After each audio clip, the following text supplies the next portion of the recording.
Hi ಎಲ್ಲರಿಗೂ ನಮಸ್ಕಾರ. ನಾನಿವತ್ತು ಮಸಾಲ ಕಡಲೆ ಬೀಜನ ಮಾಡ್ತಾಯಿದ್ದೀನಿ ಬೇಕ್ರಿ ಸ್ಟೈಲಲ್ಲಿ. ಒಂದು ಕಡಲೆ ಬೀಜನೂ ಒಂದಕ್ಕೊಂದು ಅಂಟ್ಕೊಳೋದೇ ಇಲ್ಲ, ಆ ರೀತಿ ಬರುತ್ತೆ. ಬೇಕ್ರಿಲಿ ಹೇಗಿರುತ್ತೋ ಹಾಗೆ ಬರುತ್ತೆ.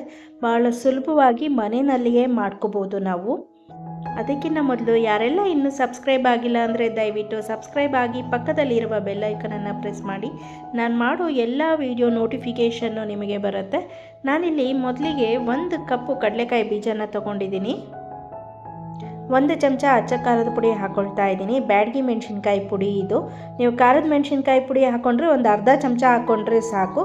ಹಾಗೆ ಸ್ವಲ್ಪ ಉಪ್ಪನ್ನು ಹಾಕ್ಕೊಳ್ತಾ ಇದ್ದೀನಿ. ಹಾಗೆ 1/4 ಚಮಚ ಮೆಣಸಿನ ಪುಡಿಯನ್ನು ಹಾಕ್ಕೊಳ್ತಾ ಇದ್ದೀನಿ, ಕಾಳು ಮೆಣಸಿನ ಪುಡಿ. ಈಗ ಸ್ವಲ್ಪ ಎಲ್ಲ ಕಲಿಸ್ಕೊಳ್ಳೋಣ.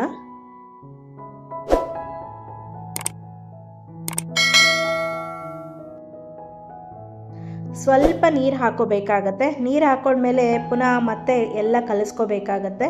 ಈ ಖಾರದ ಪುಡಿ, ಉಪ್ಪು, ಕಾಳು ಮೆಣಸಿನ ಪುಡಿ ಎಲ್ಲ ಕಡಲೆಕಾಯಿ ಬೀಜಗೆ ಅಂಟ್ಕೋಬೇಕು. ಅದು ನೋಡಿ, ಈ ರೀತಿ ಕಲಿಸ್ಕೊಂಡಾದ್ಮೇಲೆ ಈ ರೀತಿ ಕಾಣುತ್ತೆ. ನಾನು ಯಾವುದೇ ರೀತಿಯ ಇಲ್ಲಿ ಫುಡ್ ಕಲರ್ ಹಾಕಿಲ್ಲ. ಬ್ಯಾಡಗಿ ಮೆಣಸಿನ್ಕಾಯಿ ಪುಡಿನೇ ಯೂಸ್ ಮಾಡಿದ್ರೆ ಸಾಕು, ಅದೇ ಕೆಂಪಗೆ ಬರುತ್ತೆ. ಇದನ್ನು ಒಂದು 10 ನಿಮಿಷ ಮ್ಯಾರಿನೇಟ್ ಆಗಕ್ಕೆ ಬಿಡೋಣ. ಅಷ್ಟರಲ್ಲಿ ಒಂದು ಪೌಡ್ರನ್ನು ರೆಡಿ ಮಾಡ್ಕೋಬೇಕಾಗತ್ತೆ. ನಾನಿಲ್ಲಿ 1 ಟೇಬಲ್ ಸ್ಪೂನು ಕಡಲೆ ಹಿಟ್ಟನ್ನು ತೊಗೊಂಡಿದ್ದೀನಿ. ನಾವು ಬಜ್ಜಿ ಮಾಡೋದಕ್ಕೆ ಉಪಯೋಗಿಸ್ತೀವಲ್ಲ ಆ ಕಡಲೆ ಹಿಟ್ಟು. ಹಾಗೆ 1 ಸ್ಪೂನು ನಾನು ಬ್ಯಾಡಗಿ ಮೆಣಸಿನ್ಕಾಯಿ ಪುಡಿಯನ್ನು ತೊಗೊಂಡಿದ್ದೀನಿ. 1 ಸ್ಪೂನು ಅಕ್ಕಿ ಹಿಟ್ಟನ್ನು ಹಾಕ್ಕೊಳ್ತಾ ಇದ್ದೀನಿ. 1 ಸ್ಪೂನು ಕಾರ್ನ್ಫ್ಲೋರ್ ಪೌಡ್ರನ್ನು ಹಾಕ್ಕೊಳ್ತಾ ಇದ್ದೀನಿ. ನೀವು ಕಾರ್ನ್ಫ್ಲೋರ್ ಪೌಡ್ರ್ ಯೂಸ್ ಮಾಡೋದ್ರಿಂದನೇ ಒಂದಕ್ಕೊಂದು ಅಂಟ್ಕೊಳೋದಿಲ್ಲ. ಹಾಗೆ ಒಂದು ಅರ್ಧ ಟೀ ಸ್ಪೂನು ನಾನು ಜೀರಿಗೆಯನ್ನು ಪುಡಿ ಮಾಡಿ ಹಾಕ್ಕೊಳ್ತಾ ಇದ್ದೀನಿ. 1/4 ಟೀ ಸ್ಪೂನು ಅರಿಶಿನ ಕೂಡ ಹಾಕ್ಕೊಳ್ತಾ ಇದ್ದೀನಿ. ಸ್ವಲ್ಪ ಉಪ್ಪನ್ನು ಹಾಕ್ಕೊಳ್ತಾ ಇದ್ದೀನಿ. ಉಪ್ಪನ್ನು ನೋಡಿಬಿಟ್ಟು ಹಾಕ್ಕೊಳ್ಬೇಕು. ಕಡಲೆ ಬೀಜಕ್ಕೂ ನಾವು ಉಪ್ಪು ಹಾಕ್ಕೊಂಡಿರ್ತೀವಿ. ಹಾಗೆ ಸ್ವಲ್ಪ ನಾನು ಕರ್ಬೇವಿನ ಸೊಪ್ಪನ್ನು ಹುರಿದ್ಬಿಟ್ಟು ಹಾಕ್ಕೊಳ್ತಾ ಇದ್ದೀನಿ. ನೋಡಿ, ಕೈನಲ್ಲೇ ಈ ಥರ ಕ್ರಷ್ ಮಾಡಿಕೊಂಡ್ರೆ ಆಗತ್ತೆ. ಇದನ್ನೆಲ್ಲ ನೀಟಾಗಿ ತಿರುಗಿಸ್ಕೊಳ್ಳೋಣ. ಈಗ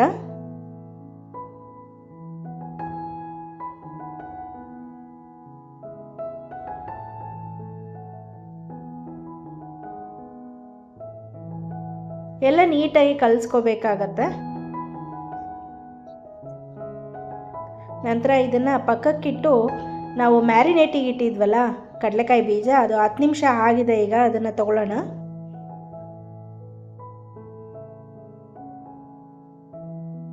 ನಾವು ಮಿಕ್ಸ್ ರೆಡಿ ಮಾಡ್ಕೊಂಡಿದ್ವಲ್ಲ ಆ ಹಿಟ್ಟನ್ನು ಸ್ವಲ್ಪ ಸ್ವಲ್ಪನೇ ಹಾಕ್ಕೊಂಡು ಕಡಲೆ ಬೀಜಗಳಿಗೆ ಕಲಿಸ್ಕೊಳ್ಳೋಣ.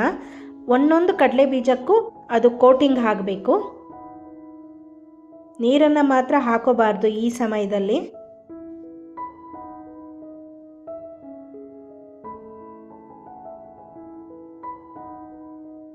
ಸ್ವಲ್ಪ ಸ್ವಲ್ಪನೇ ಹಾಕ್ಕೊಂಡು ಕಲಸಿದ ನಂತರ ನೋಡಿ, ಇಷ್ಟು ಉಳಿದಿದೆ. ಕೊನೆಗೆ ಅಷ್ಟು ಹಿಟ್ಟನ್ನು ಹಾಕ್ಕೊಂಡು ಕಲಸೋಣ.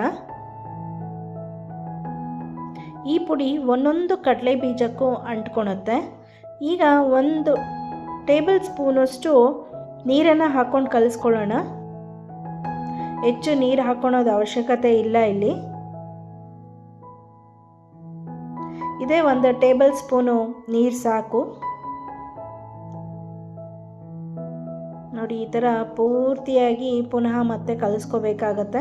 ಈಗ ಇದು ರೆಡಿಯಾಗಿದೆ. ಇನ್ನೊಂದು ಕಡೆ ನಾನು ಎಣ್ಣೆ ಇಟ್ಟಿದ್ದೀನಿ ಕಾಯೋದಕ್ಕೆ. ನೋಡಿ, ಹಿಂಗೆ ಮುಟ್ಟಿದ್ರೆ ಕೈಗೆ ಅಂಟಬಾರ್ದು ಅದು. ಇಲ್ಲಿ ನೋಡಿ, ಎಣ್ಣೆ ಚೆನ್ನಾಗಿ ಕಾದಿದೆ. ಒಂದೊಂದೇ ಕಡಲೆಕಾಯಿ ಬೀಜನ ಬಿಡೋಣ. ಈಗ ಲೋ ಫ್ಲೇಮ್ನಲ್ಲೇ ಇಟ್ಕೊಂಡು ಈ ಎಣ್ಣೆಲೇ ಬೇಯಿಸ್ಕೋಬೇಕಾಗತ್ತೆ. ಹೈ ಫ್ಲೇಮ್ನಲ್ಲಿ ಇಟ್ಕೊಂಡ್ರೆ ಮೇಲ್ಗಡೆ ಎಲ್ಲ ಬೇಗ ಕಪ್ಪಗಾಗ್ಬಿಡುತ್ತೆ, ಒಳಗಡೆ ಕಡಲೆಕಾಯಿ ಬೀಜ ಬೆಂದಿರಲ್ಲ.